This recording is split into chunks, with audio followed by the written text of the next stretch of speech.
मशरिक़ वस्ता में जंग का दायरा बढ़ता जा रहा है। दिन ब दिन ये जंग अब एक तरह से और ज्यादा बढ़ रही है और जैसे जैसे दिन गुजरते जा रहे हैं वैसे वैसे ये जंग शदीद होती जा रही है।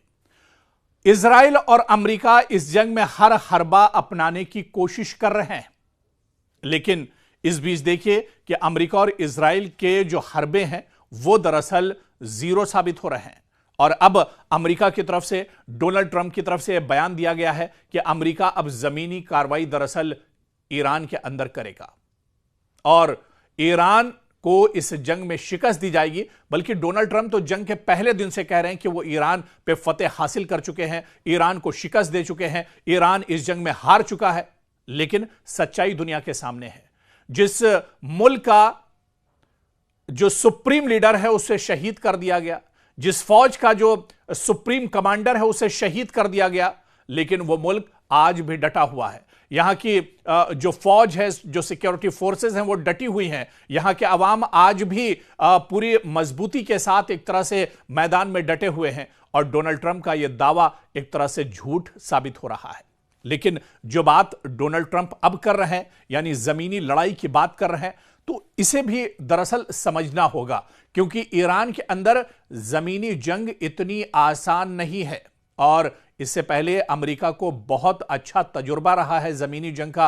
अफगानिस्तान के अंदर, इराक के अंदर, सीरिया के अंदर किस तरह से यहां पर परेशानियों का सामना एक तरह से अमेरिका को करना पड़ा है, किस तरह से मैदान छोड़कर अमेरिका को भागना पड़ा है जब जमीनी कार्रवाई हुई है। तो ईरान के अंदर भी जमीनी जंग इतनी आसान नहीं है अमेरिका के लिए, क्योंकि ईरान कोई आम मुल्क नहीं है, बल्कि ईरान जोग्राफिया के एतबार से बहुत बड़ा मुल्क है। ईरान जोग्राफिया के एतबार से आप देखिए पहाड़ी, रेगिस्तान और बहुत पेचीदा इसकी सरहदें हैं। और इसके अलावा ईरान के पास मजबूत मिलिट्री और नीव फौजी फोर्सेस यानी IRGC, इस्लामिक रिवॉल्यूशनरी जो गार्ड कॉर्प्स हैं, ये दरअसल गौरिला लड़ाई में बहुत माहिर माने जाते हैं। इसके अलावा अगर अर्बन वॉरफेयर की बात करें, यानी शहरी इलाकों में लड़ाई की बात करें, तो यहां पर भी खतरा एक तरह से अमेरिका के लिए और बढ़ जाता है। और इसी वजह से आप यह मानकर चलिए कि अमेरिका का जो दावा है जमीनी लड़ाई का, यानी अमेरिका या इजराइल के लिए यह इतना आसान नहीं होगा ईरान को जमीन पर उतरकर भेद पाना। अमेरिका और इजराइल को दरअसल बहुत से चैलेंजेस का सामना करना पड़ेगा। आप गौरिला वारफेयर की अगर बात करें, ईरान रिवायती जंग के बजाय गैर रिवायती जंग बहुत मजबूती से लड़ता है। छोटे ग्रुप्स यानी हिट एंड रन वाले जो हमले हैं उसमें एक तरह से पासदाराने इनकलाब और ईरान की जो फोर्सेस हैं वो बहुत माहिर मानी जाती हैं। और इसी तरह से आप देखिए कि ईरान दरअसल इस पूरी लड़ाई में अगर खित्ते में अमेरिका उतरता है, जमीन पर अमेरिका अपनी सिक्योरिटी फोर्सेस उतारता है, इजराइल अपनी सिक्योरिटी फोर्सेस उतारता है, तो फिर खित्ते में ईरान भी अकेला नहीं है।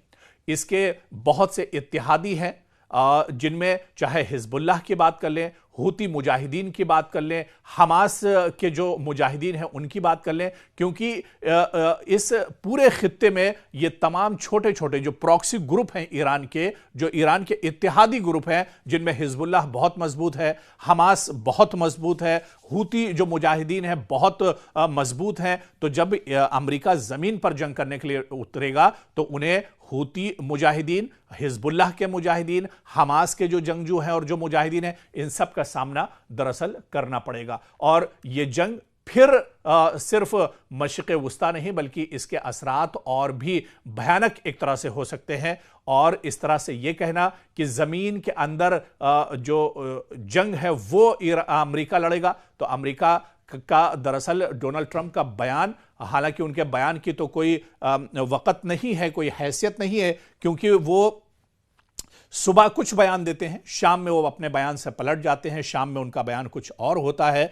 ऐसे में आने वाले दिनों में क्या अमेरिका इतनी हिम्मत जुटा पाएगा, क्या अमेरिका जमीनी हमले एक तरह से तेज कर सकता है, यह भी आने वाले दिनों में देखना बहुत अहम होगा। लेकिन इतना जरूर है कि अगर अमेरिका जमीन पर उतरेगा तो अमेरिका की तबाही उसी दिन एक तरह से ईरान के अंदर शुरू हो जाएगी।